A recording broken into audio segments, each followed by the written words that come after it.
Hey everybody, guess who's back? It's Chris Jackson and Noah Glosson from West Coast Preps recording another edition of the West Coast Preps podcast. Last time we did this was right before the NorCal playoffs. Since then, been a lot of stuff happened, right? NorCal championships and football, state championships, and a lot of postseason awards and a lot of multiple sports at the same time take up a lot of our time. But now we're back, hopefully consistently doing some basketball podcasts and some stuff the rest of this season. We've had some big stuff too.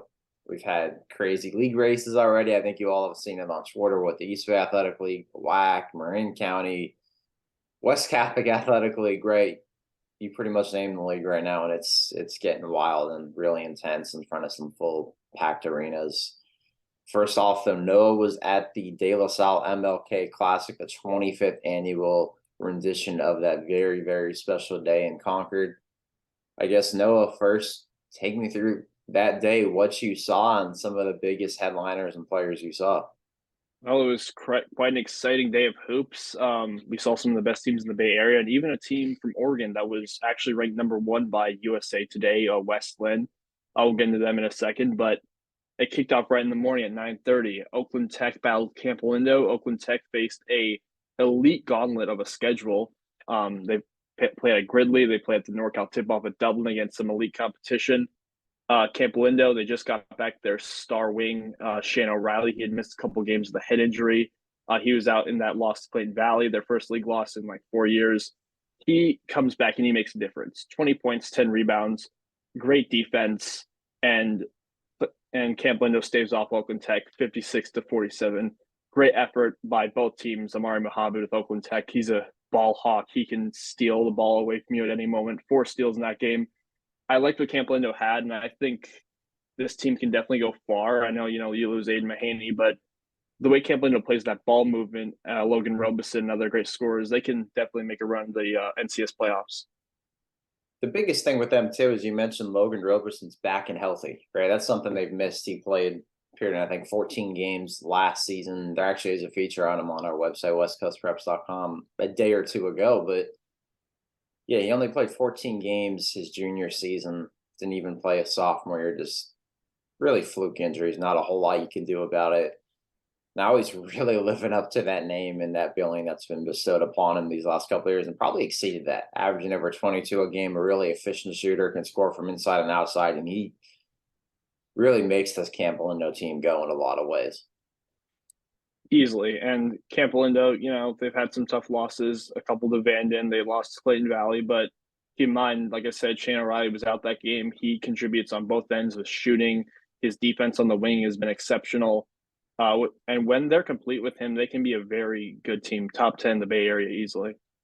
Yeah, and a lot of that is matchups too. Sometimes Van just has not been a good matchup for Camp Lindo at all, but then Camp Lindo's rattled off some other big ones, right? They beat Branson, they beat Reardon.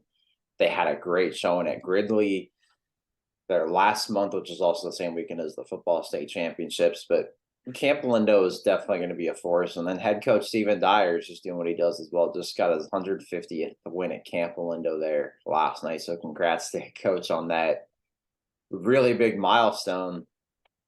And then you saw De La Salle take down a nationally ranked foe last week.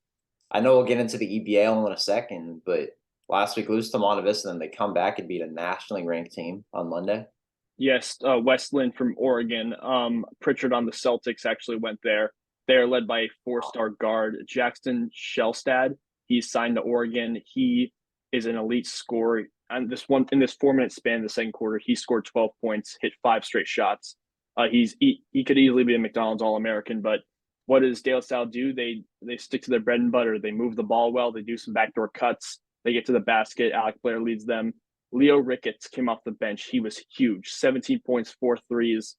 De La Salle pulls ahead in the end, and they win by 10 against a team that was ranked anywhere from 17th in the nation to number 1 in the nation by USA Today.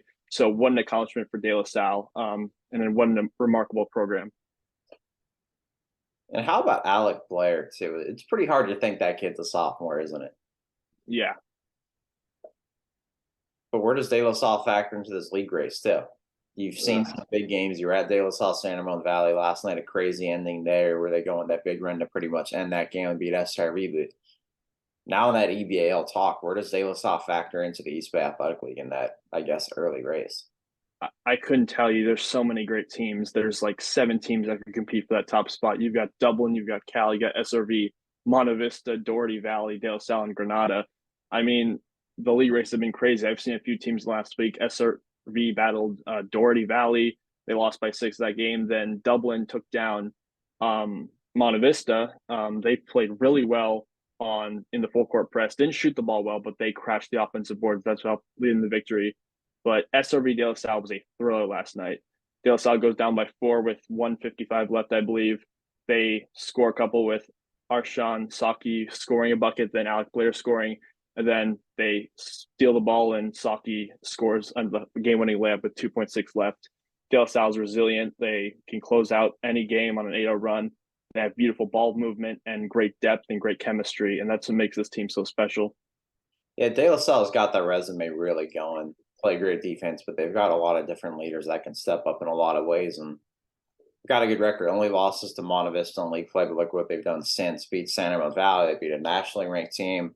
Dublin awaits this Friday, which should be maybe a game that determines a top 2 seed in those league playoffs. And San Ramon Valley, yes, 0-3, but still probably a top 10 team in the Bay Area. You got to think, and I think you had texted me last night, be a top 3 team in some of the other premier leagues in this region and all in Northern California.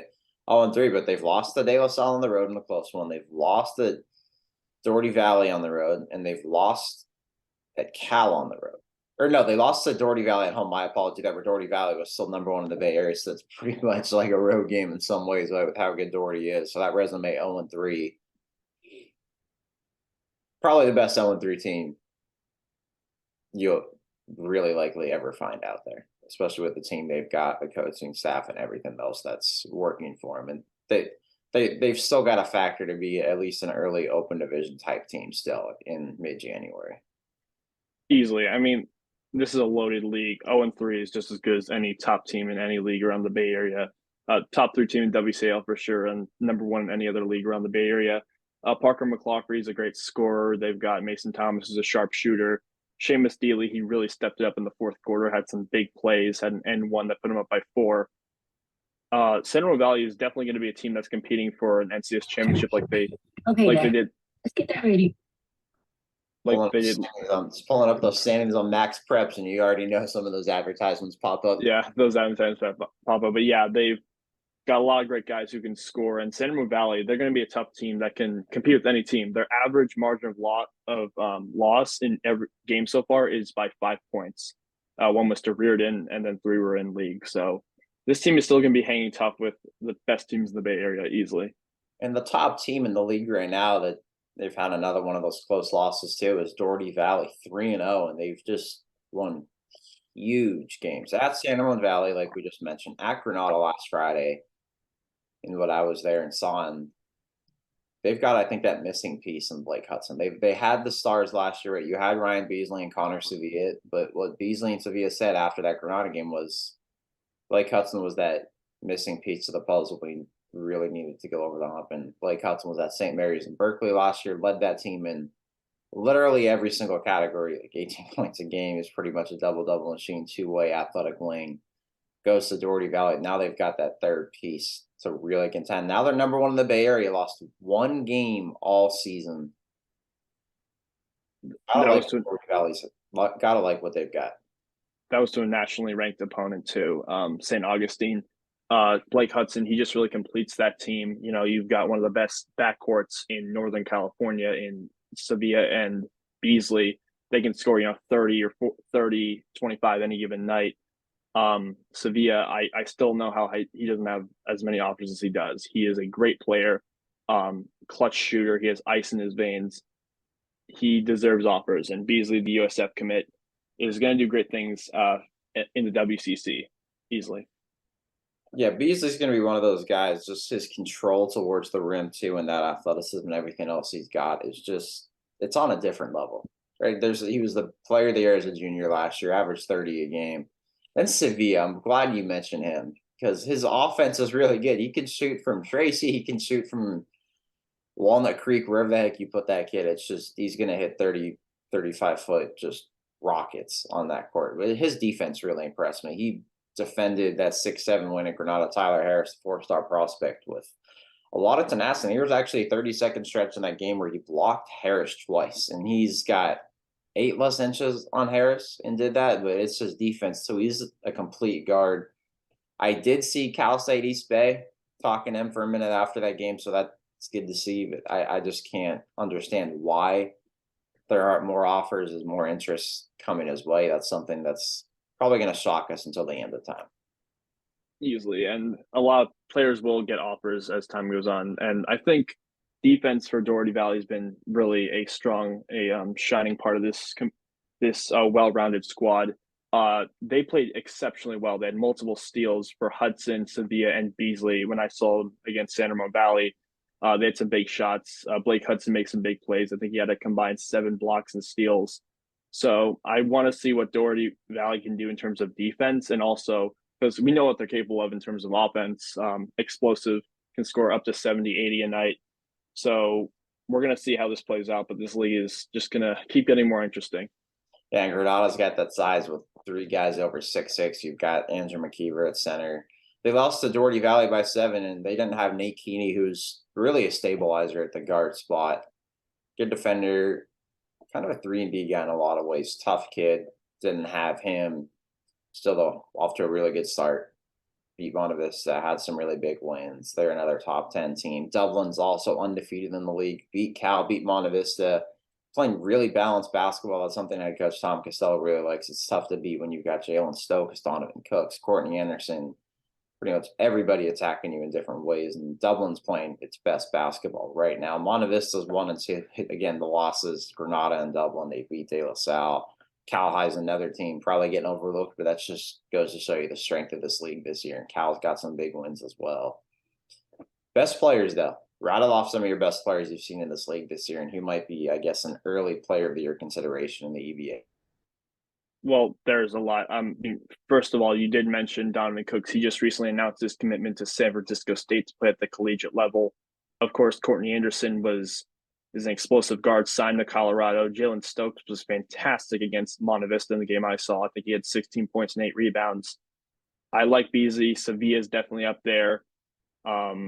I think Nick Fields is an underrated prospect at Monte Vista. He can shoot really well. Another guy I really like, though, is, of course, I can't not mention him, Alec Blair. He's one of the best sophomores in NorCal. He can score. He can facilitate. He brings the ball up. He plays good defense. He was exceptional against Jackson Shellstad, a 4-star guard from Oregon. He played a really tough defense on him all game. Of course, he had the size advantage, but apart from that 4-minute stretch, they really locked in and guarded a potential McDonald's All-American really well all game. And also in the EBAL, but on the girls' basketball side, right? Let's not forget how Carondelet does not compete for league titles anymore. They get the auto bid for NCS. San Ramon Valley, though, that top team, and they actually just did beat Carondelet on Tuesday night in a game. That was a wild finish. San Ramon Valley's up for a while. Carondelet comes back, takes a late lead, and San Ramon Valley finishes that one off. But SRV making a strong case to once again be one of the top contenders. I know last year they lost some great seniors like Elise Wilkerson's at Puget Sound, Natalie Pasco's playing D1 ball at Boise State and just racking up some of these weekly honors as a freshman in the Mountain West. Sadie Carter, Allison Cern, all those girls graduated. It seems like San Ramon Valley's doing what it's done. They beat Carondelet this year. They've also beat Pinewood. Granted, yes, Pinewood did not have some of its newcomers eligible yet, but Pinewood is still Pinewood, right? And Carondelet is Carondelet. They've got 2 of those big wins. San Ramon Valley's got a lot of different pieces that they're going to attack you with Sierra Chambers, Sophia Bowles in that junior class. Amanda Kerner hit huge shots, including the dagger 3 that put them up 4 against Carondelet late in that 4th quarter. But here's what these girls did. It was Sophia Bowles with 25.7 rebounds, Kerner with 16 points, Sierra Chambers with 15 points and 7 assists. And you've got another girl like Annika Lupinek had 7 and 8 threes in the game before, like Kerner. And right now, San Ramon Valley girls basketball has to be figuring in, once again, under the Cristianos, into one of the elite programs in the Bay Area and really Northern California heading into this, I guess, final stretch of the regular season. Yeah, easily. I mean, the EBAL is always competitive, whether it's the girl side or the boy side. SRV is always a tough team. I know Monte Vista is solid this year, but then Carondelet, you have Allie Cummins, you have Jamie Kent. I know you lose Nia Epps, who's at Davis now. Talana Lapello, a great floor general who's doing really good things at Stanford. But what does this do? What does this team do? They adapt, they adjust, and that's just Carondelet basketball to a T. Yeah, they're a really good team, and you gotta think they're gonna be an open division team when it's all said and done and be one of those top forces in the NTS. It's hard to beat a team twice. So maybe San Ramon Valley also playing mate could be a different story, but San Ramon Valley had their right game plan going in, and it's gotta be looking at. Maybe I'll do, I guess, an early coach of the year piece in girls basketball and boys basketball coming up in the next week. But John Cristiano's got a figure to be into that again, considering losing what he did, but the talent pool he's bringing up to beat Carondelet and Pinewood and be one of those top 7-8 teams in the Bay Area again speaks for itself. And another one of those teams that's certainly back is Pinewood, right? They were kind of a sleeper early on. They did lose Ella Ladine, who's now at Washington. Lost some really good seniors. Again, though, waiting on some girls to become eligible, health, everything else. And Ava Uber, Southern Utah signee, is eligible now. Only lost once since she's stepped into the fray, averaging over 21 points and 14 rebounds. Pinewood's won 5 of its last 6. They beat number 3 Salesian. They beat Moreau Catholic.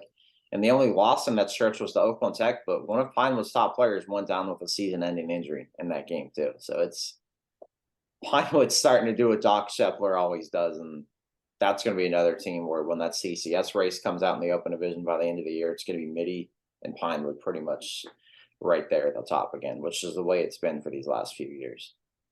Yeah, I mean, Pinewood, they've always been a force, especially under, Doc Shepler. He's a great coach. They've had some great talent come through that school in the past, like you mentioned, Ella Dean. Hannah Jump is a senior at Stanford. She's one of their best scorers and facilitators. And Clara Astrom is at Yale. Annika Decker, I believe, is at Tufts, and Yuna Jovanovic is at CSU Fullerton. So a lot of talents come through that league over the past 5 years.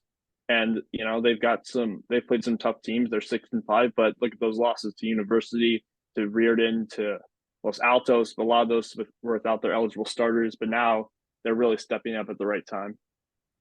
Yeah, they are, and they're going to be one of those teams that factors into it. And so is Mitty. Mitty's playing really well, too, and they haven't had Morgan Shelley for a few games this year. That 4 or 5-star junior that was the league player of the year as a sophomore last year, and they're picking up some big wins over the weekend alone. Beat Oakland Tech in a tough one, and they've got one of the best freshmen in America in McKenna Wilichko.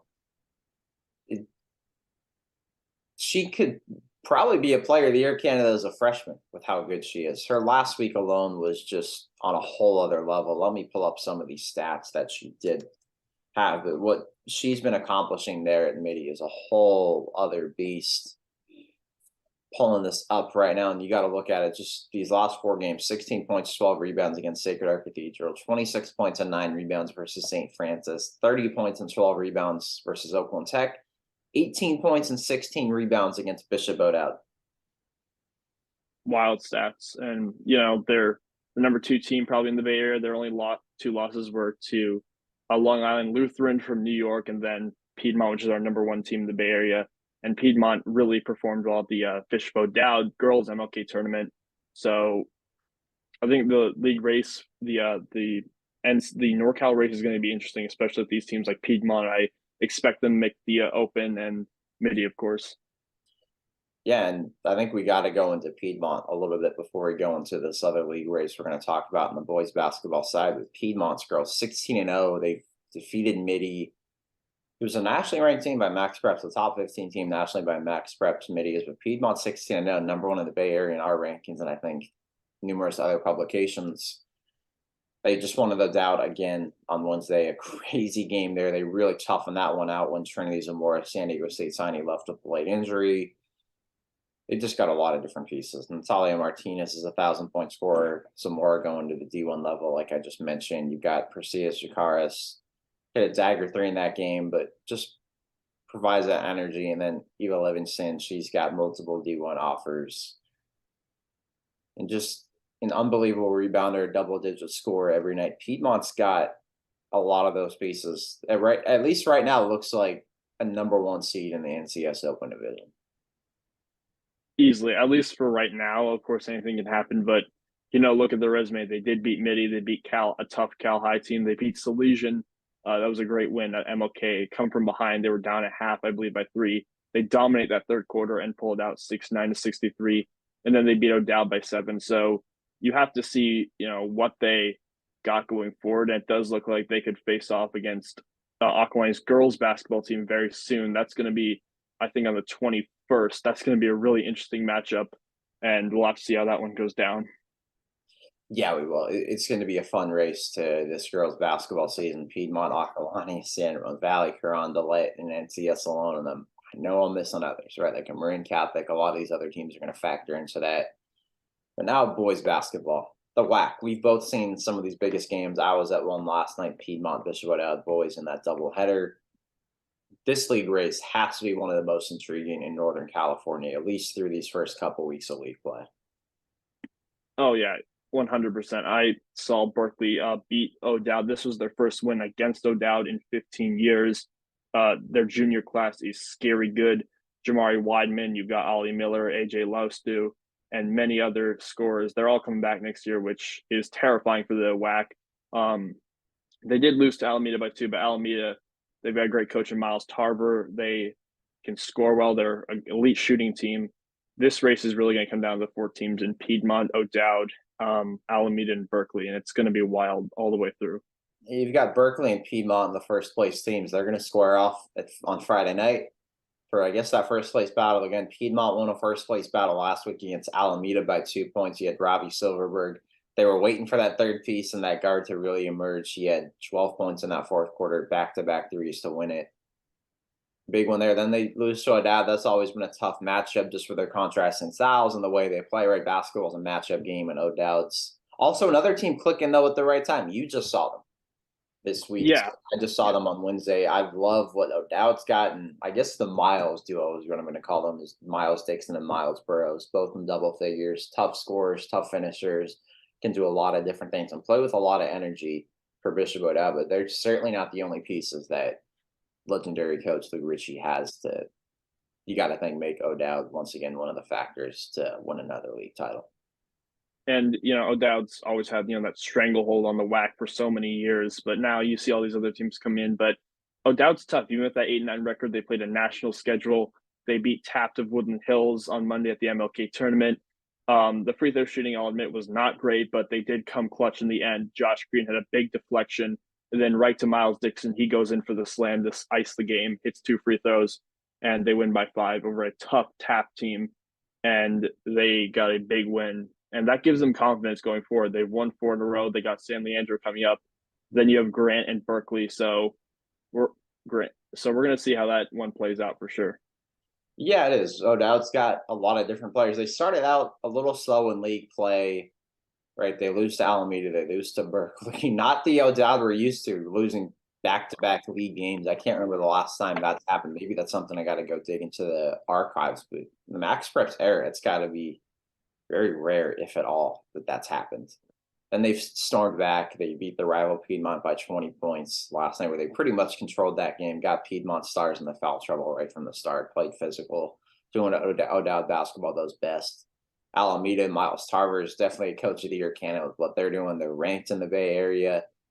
I thought it would be tough to replace a guy like Cameron Quick with how respected he is, and he's won a lot of games. He probably shouldn't, just with how good of a coach he is and his player development. It looks like Miles Tarver's got this team built in, and it's tough to prepare for a press defense, especially at the high school level, and the way they execute that thing to a T. We got to be, looking at the WAC for like a lot of coach of the year candidates. You have Ben Spencer, of course, at Piedmont. You got Mike Hudson at Berkeley. Lou Ritchie, of course, is a legendary coach at O'Dowd, and Miles Tarver. He's doing a phenomenal job at Alameda right now. And, they've had some good wins. They're a great shooting team. So this race is going to come down to 4 teams, and I don't know how it's going to play out. Yeah, it's going to be a fun one to watch. Berkeley, Piedmont, O'Dowd, Alameda. But let's make an early prediction. Who wins that league and why? I think Piedmont does pull it out. They've had some good wins. They beat Alameda. I think they can match up well against Berkeley.